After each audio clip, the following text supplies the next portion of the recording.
はい、皆さんこんにちは。寺子屋忍者の岩沢です。おかげさまで寺子屋忍者の YouTube チャンネルの方も1万人になりまして、コンテンツを今後いろいろ増やしていきたいと思っております。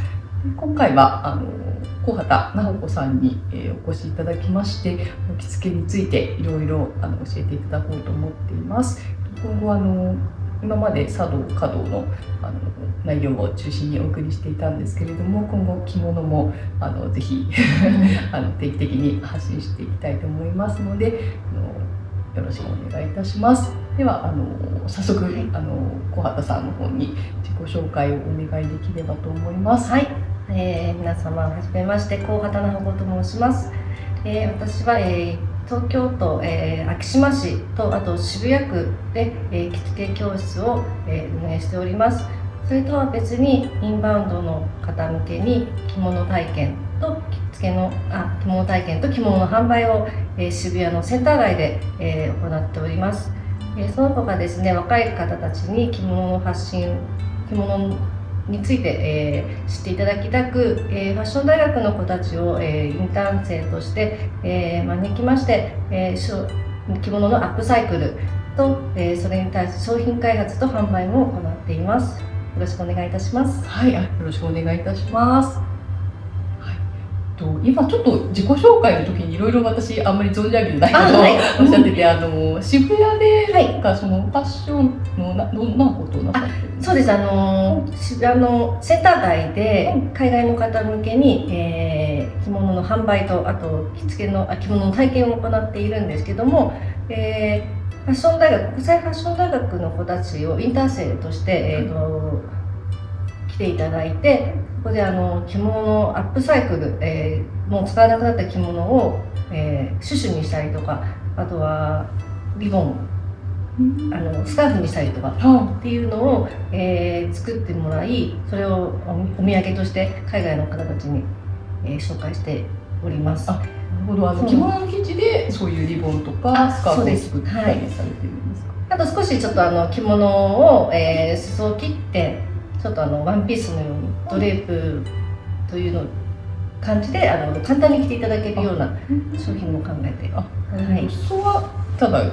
切って、そうですね、はい、みたいな、本当にもう切って始末して、その余った、またその生地で、ベルトにしたりとか、あとはスカーフにしたりっていうのをいろいろ学生たちに考えてもらって、そういった活動をしております。あ、そうなんですね。なるほど。なんか着物って今結構そのグローバル着物とかいろいろ本来のねこういう古典的な着物じゃない着方の着物とかもたくさん出てると思うんですけど、着物の特徴って肩が、ここに縫い線がないっていうのが結構着物の特徴みたいで、なんかそこさえしっかりしてれば結構着物って歌っていいんじゃないですかみたいな感じでファッション関係の方がおっしゃってましたね。そうなんですね。そうですね。私もやっぱり着物の生地を使うんですけども、完全に着物の形を崩したくないので、この肩のあたりとかっていうのはそのままにで、裾の長さも、振り袖もそういった短いものも全部そのままの状態にして少しアレンジをして、着物の変化したものだよっていうのを海外の方に伝わるように作っています。なるほど。はい、わかりました。またなんか機会があればぜひ伺って、なんかそのあたりとかもそうですね。教えていただければと思います。はい、では、今日着ていらっしゃる着物について少し教えていただければと思います。はい、これは、結城紬になります。色無地としても使えるんですけども、紬なので、どちらかというと普段使いですね。で、名古屋帯にちょっと帯留めをして、カジュアルな感じに今日は着てみました。はい。こちら結城紬は、茨城とかでしたっけ？そうですね。結城ですよね。そうです。はい、結城の方です。ただ結城って本場結城紬とそうでないところがあるんですけども、本場ですとやっぱり、地旗といってもこう座って折るようなものになるんですけども、こちらは本場ではないので、少し、カジュアルな感じにはなります。なるほど。色文字としても一色なので色無地としてそうですねはいですよね。はいはい色文字としてももう使ってしまっています。はい。なるほど。今日の帯締めと、帯留めの方を教えていただけはい、ますか。帯締めはですね、本当3部品ですね。はい、帯留めはこちらですね、石になってます。で、この3部紐は、こういった、金具に通して使うものになりますので、結構こう初めての方とか、帯留めの使い方がわからないとかっていう方いらっしゃると思うんですけども、帯留めを使うときはこういった細い帯締めを使っていただくと良いかと思います。そうですよね。ポイントになって可愛いですよね。そうですね。はい。私も今日なんか違うのにしようかなと思ったんですけど、今日普通のゆるぎ組にしちゃったんですけど、なんかポイントになって可愛いですので。はい。ではタイさんのお着物を教えてください。はい、そうですね。私も今日紬でたまたま特に打ち合わせとかしてなかったんですけど、たまたま2人とも紬で、こちらは大島紬の色染めの大島で一応作家さんの着物なんですけど、ちょっと作家さんの名前忘れてしまったんですけど、結構前に買ったんですけど、紬ってなんか春とか、なんかちょうど今の季節とかがいいのかなと思って、なかなか冬はあんまり着なかったりするので、結構久しぶりに着たような形になって。大島って暖かい季節というよりもちょっとごめんなさい、大島は寒い季節というよりもちょっと暖かくなってからの方がいいですよね。逆にこの雪は寒い時期に着るとすごい暖かいんです。だからちょっと今日天気がいいので、そうですよね。ちょっと暑い感じ。本当ですか。はい。そうですね。なんか緑色の大島紬の着物も持ってるんですけど、よかったらYouTube にリンクを貼らせていただくので、ぜひそちらもご覧いただければと思います。はい、大島はね、なんか結構黒っぽい泥染めの大島が多いと思うんですけど、それももちろん大島の、特徴的なもので、愛とかね。そうですね。はい。すごく好きなんですけど、ちょっと私なんか変わったのが結構好きで、こういう染めの大島とか、あとは緑色の色大島とかもあったりするんですけど、大島も幅広くいろいろありますよね。帯もすごい素敵ですね。ありがとうございます。今日はなんか絞りの帯で、はい、結構何にでも色が白っぽいので意外と何にでも合わせやすくて、今日もなんか同系色でちょっとまとめてみました。はい。なんか同系色は東京の人のコーディネートみたいで、そうなんですね。みたいです。私も結構同系色で、そうなんです。まとめがちなんですけど、東京の方はこうワントーンコーデがやっぱ多いみたいです。そうなんですね。はい。関西とかだと華やかな感じとかが生まれるんですかね。地域柄もね結構ありますよね。そうですね。はい。この間ひな様が飾ってあって、ちょっとひな様の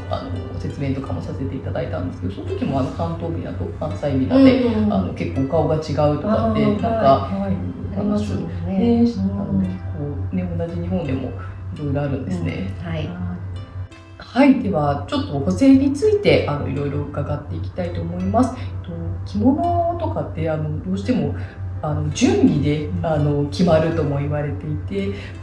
何日か前とか前日とかからちょっと着物を下げてシワを少し取ったりとか、あとはコーディネート考えたりとか、補正とかもね着る前にどこに補正をしようかとかっていうのだいぶ綺麗に崩れない着方ができるかと思うんですけど、ちょっと補正についていろいろお伺いできればと思います。はい。補正についてはですね、いろいろな着付け教室の先生によって違ってくると思うんですけども、私は、必ず補正はしてもらっています。で、今私が使っているのは、腰周りに、補正をしているんですけども、それはですね前に習っていた着付け教室のものを使っています。ただ着付け教室にいらっしゃる、私の着付け教室にいらっしゃる生徒さんたちにはタオルを3枚組み合わせて必ず腰にはしてもらってます。それは浴衣も、必ずしてもらってますし、で、普段使いの着物でしたら、腰だけでいいんですけども、少し礼装になってくると胸の補正もっていうのは必ずしてもらっています。はい。腰と、胸とあとそうです。その方の体型にもよるんですけど、腰と胸と、あとバストとここのお腹のところくぼみができちゃう方はここにももう1枚入れたりとか、本当に体型は皆さん本当それぞれなので、難しいところではあるんですけども、着物長くきれいに着ていただくにはやっぱ補正は大事だなと思います。大事ですよね、はい、結構やっぱり私もそこまで補正してないんですけど、腰とあとナバストにちょっと入れてみたいな感じでやってて、あとここもやっぱりちょっと冷蔵用とかの時はしっかりこの辺にも入れたりするんですけど、なんかやっぱりだいぶ違いますよね。なんか帯がちょっと落ちてきやすかったりとか、何もしないと、そうですね。なんかこの辺も何もないとちょっとやっぱりそうなんですね。薄いっていうか物足りない感じだったり。ただこれね、やっぱシワがこう寄ってきちゃったりもするので、特にこの辺がちょっとくぼんでる方にはこの辺の補正もしてもらってます。なるほど、そうですよね。結構うち海外の方が体験に来てくださるんですけど、もともと結構厚みというかボリュームがある方多いと思うんですけど、そういう方もやっぱりここには入れたりする。ですね。そういう、もう本当に場合によりなんですけども、こう胸をですねこう寄せてここが埋まる方でしたら入れないんですけども、そこでもちょっと足りない方はやっぱり入れます。そうですよね。やっぱり大体一緒ですから、日本人もそうですね。はい。基本は一緒だと思います。そうですよね。しっかり補正はした方がいいかなと思います。はい。特別なタオルでやってらっしゃるんですか？はい、生徒さんたちには、タオルを3枚こう組み合わせてもらって、もう糸でザクザク縫ってもらって、縫ってるんですね。はい、そうするともうすぐ装着できるので、3枚をそうなんです。まず胴になる部分で2枚を使って、あと後ろのこのお尻の腰からお尻にかけて、ちょっと形を作って、もうその形を作ってしまうんですね。それをもうとりあえず何でもいいから縫ってもらって、で補正にしてもらう。もうあとは巻くだけっていう。だからもう補正を作るところから毎回始めてしまうと結構ねちょっと面倒くさいになってしまうので、そこも時短のテクニックでもうザクザク塗ってもらって、で洗う時はもう本当に糸を取って洗えるので。そんな難しくて洗うんですね。そうなんです。じゃないと分厚いところ乾いてなかったりするんです。なのでそこは取ってもらって、でも本当にもう適当でいいのでざっくりざっくり塗ってもらってます。なるほど。またなんかねそのあたりも機会があればぜひ教えていただければと思います。タオコさん着付けの先生何年ぐらいやってらっしゃるんですか？着付けの師範を取ったのが30、20、そうですね、29、30あたりだったので、そこからずっと着物はもう携わってます。始めたのは23歳ぐらいですかね。着付け学院に通ったのは。着付け学院に通われたんですね。そうなんです。すごい本格的ですね。そうなんです。もうなんか何をどうして学べばいいかわからなかったので、とりあえずもう近くにある着付け学院に通いました。そうなんですね。なんか着物って分かるまでに10年かかるとかって言われてますよね。いや、そうですね。こう自分の着方をものにするにはやっぱかなり時間とやっぱ着こなせないと、やっぱねなかなか自分のスタイルっていうのは見つからないと思うので。そのぐらいもしかしたらかかってしまうかもしれないですね。そうですよね。私もなんか本格的に着始めたのって、前から年に何回かは着たりしてたんですけど、結構頻繁に着るようになったの30中頃ぐらいで、やっぱり10年ぐらいかかるのかなっていうなんかイメージ的に。そうですね。今いろんな情報がすぐ分かる時代ですので。本当にいろんな動画を見たり、いろんな先生の話を聞いてやっと自分の形になったっていうのはその10年ぐらいかかりましたね。そうですよね。なんで着物を着付けを習おうと思ったんですか？ですね、20歳の成人式で振袖を用意しなきゃいけないっていう時に、それまでは本当に着物とかけ離れた生活をしていたんですけども。で成人式の時もなんか着物を着ないとかやっぱちょっとなんか反抗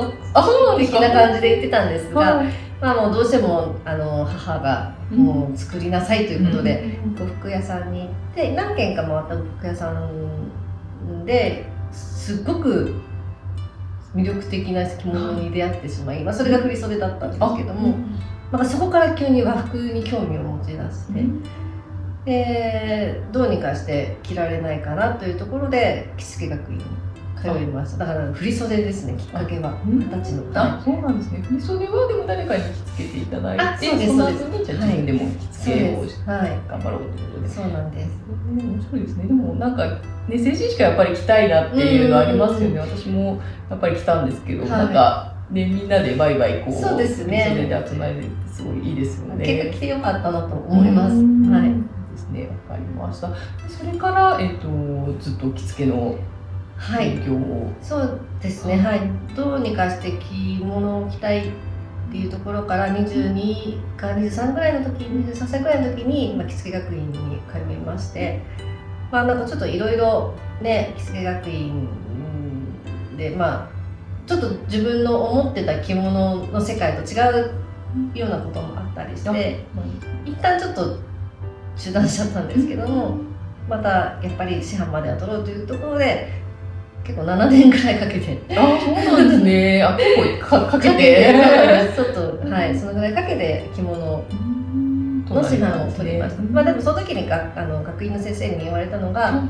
細く長くでいいので、もうゆっくりと着物と向き合って自分のタイミングで着てくださいっていうような感じで、あんまりこう厳しく言われなかったので、それも良かったのかなと思ってます。なるほど。同じ学校に7年間通われた。そうなんです。すごいですね。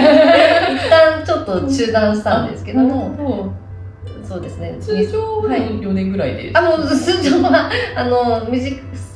そうですね。短い方だと本当に一生懸命やる方だったら2、3年で取れるところなんですけど。そうなんです。ちょっといろいろなことがありまして、曲折を経て7年間かけて師範になられたんですね。そうです。なるほど、わかりました。で、その後は先ほど教えていただいたような着付けの会社を立ち上げられて、そうですね。はい。渋谷と昭島で、着付け教室を行っています。なるほど、はい、わかりました。結構着付け、私もなんか着物こういう和文化の発信とかしてるので、着物ってなんかすごいこう、洋服もそうだと思うんですけど、どんどんこう欲しいものが出てきてしまって、どんどん結果なんかすごい数の着物になると思うんですけど、なんか着物何着ぐらい保護さんは？ちょっと数えたことがないんですけども、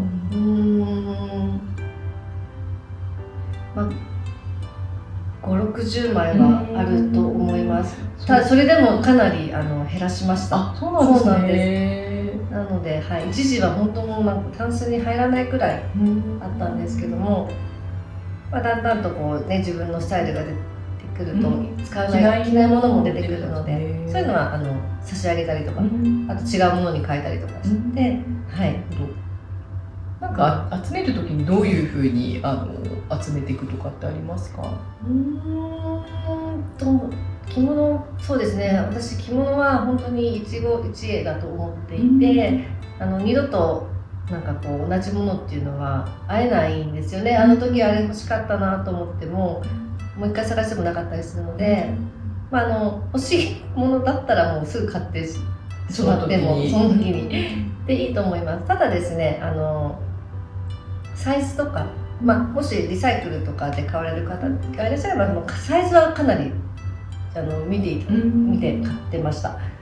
そうですよね。その時サイズってどこ見られますか？サイズはやっぱ身丈と着物の丈ですね、と雪と幅と袖丈はそんなに気にしないっていうわけではないんですけども、そんな細かくは見ないです。はい、ですね。なんかやっぱり私もよく伺うと、やっぱり身丈は身長の肩から下の部分ですよね。とあと雪ですねはしっかり見た方がいいよっていうことはそうですね。言われますね。そこが合ってないと結構ツンツルテンになっちゃったりとか、すごい長すぎちゃったりとか、結構そこはしっかり見た方がいいかなと思いますよね。あと反物から作る場合も結構その採寸する方とか呉服屋さんによって考え方が違うので、そこは自分のサイズ感っていうのをしっかり持って行かれた方がいいと思います。特に初めて買う方ですともう言われたままに作ってしまうと思うので、なんかそういう時は、自分のサイズをしっかりともうこのサイズで作ってくださいって言われた方が後々こう長く着れますし着やすいですしっていうのはありますね。はい、どうしてもなんかこう時代の流行りの大きさとか雪の長さっていうのがあったりとかして、私は何回かこう呉服屋さんで作ってたんですけども、そこの呉服屋さんは結構大きめで作るあ、そうなんですね。珍しいですね。そうで、それ知らなくて、はい私はまだ初心者だった頃、知らなくて、作ってたんですけど、やっぱ今ちょっと大きすぎて着づらかったりとかで、実際の自分のサイズ調べたらこんなに大きくないっていうのがあったりしたので、だからそういうところはね、本当信頼のおける着付け師とか、教えてくださる方にちゃんと聞いてからもいいかと思います。なるほど、あ、そうなんですね。呉服屋さんで買われてそれって結構そうなんです。だから微妙ですね。そうなんです。だから結構なね、ちゃんとしたものを作ったのに、なんか雪長すぎないとか、ちょっと幅が広すぎて着づらいとかっていうのが何枚かあったので、なんかね、あんまりこう、